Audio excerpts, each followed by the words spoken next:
Hi there. This is Dr.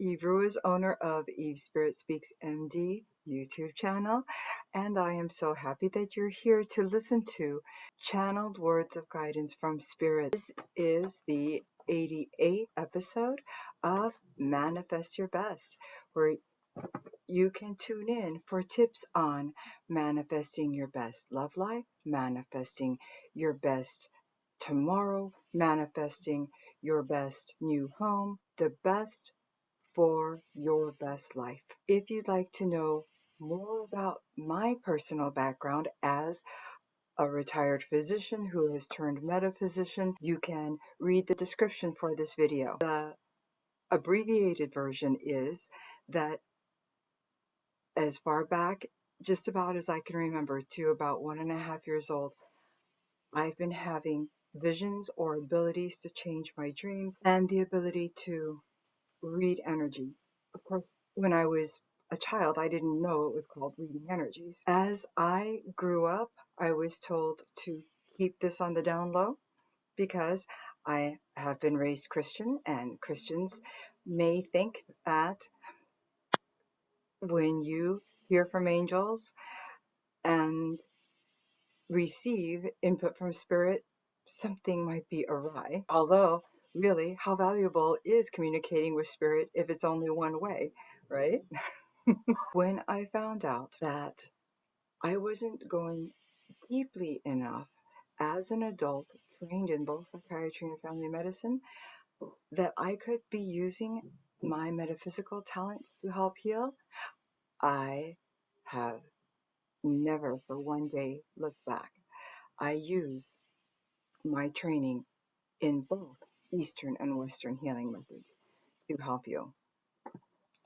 My specialty is with relationships. Your relationships to your goals, your relationships to your lover, your relationships to your family. For anyone interested in a one-on-one session with me, you are welcome to text me at 949-424-4494. Also, I invite you to friend me on my Facebook page. If you don't want to miss another episode of Manifest Your Best, click subscribe here and hit the bell. I'd love to be channeling for you. I am going to be using these cards for this week, messages from your animal spirit guides. It's been a particularly trying few days for me, as I intended to record this earlier. So the theme is going to be manifesting your best results.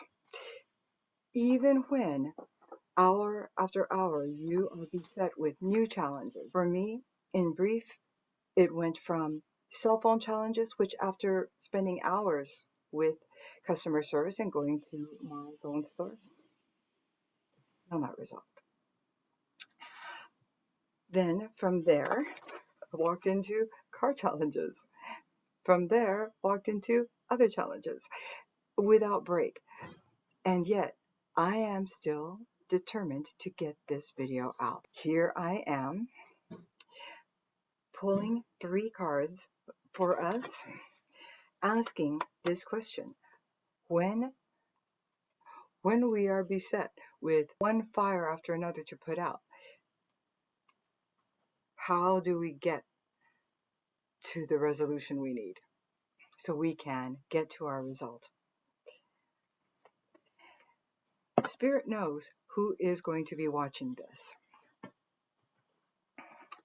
And so these cards are for you. You can take the information and shelve it for when you need to use it. And for some of you, that might be right now.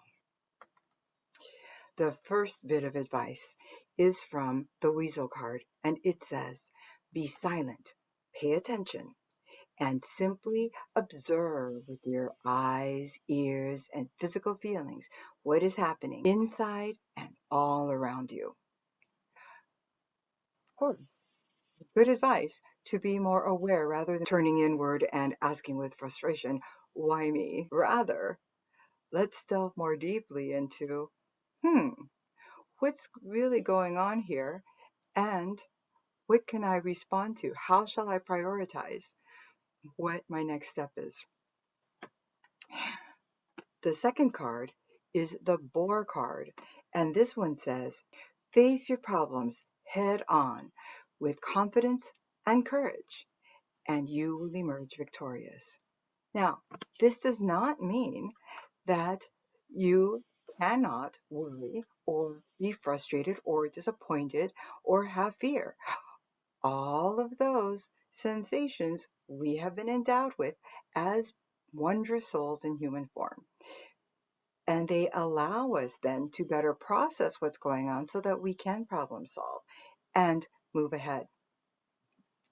What this is saying is that with all those emotions flowing through us, we may place beside them to walk forward into our solution the courage to step through, even though we might not be walking through familiar territory, and the confidence in ourselves and in spirits being able to help us to know that we can prevail. The third card is the Tiger card. It says here, and these are strong words. You know, we went from, hey, pay attention to what's going on, face your problems head on, and this one says, you're being called upon to provide leadership. So trust that you're capable of doing so. Wow. So for those of you for whom this resonates, take heed. This is very important. It's one thing to follow steps, to be looking for guides and road signs. It's another to know that you may be role modeling for others in your actions. And a more internal perspective you can have about this is that it's important for you to provide leadership for yourself rather than to be simply considering yourself as a follower of events or a follower of others. This is your life, your adventure, and it's important for you to come up with your best results. So listen, these are important words. I knew that I had never run so late in getting a video out. And yet, despite everything going on and continuing into the wee hours of the night, I knew that at some point, because I chose to know this, at some point I'd get around to recording this so that you could benefit. And lo and behold, Spirit had a lovely message that they wanted to share about this type of situation for any of you whenever you experience this. Which part of Spirit messaging has touched you today? Take those words into your heart and put them into action. I'm looking forward to the next time that I can channel messages for you. 949-424-4494. If you'd like a session with me, we can have a free consultation first. I wish for you to stay healthy, to be blessed, and most of all, to be your best, beautifully authentic you. Namaste.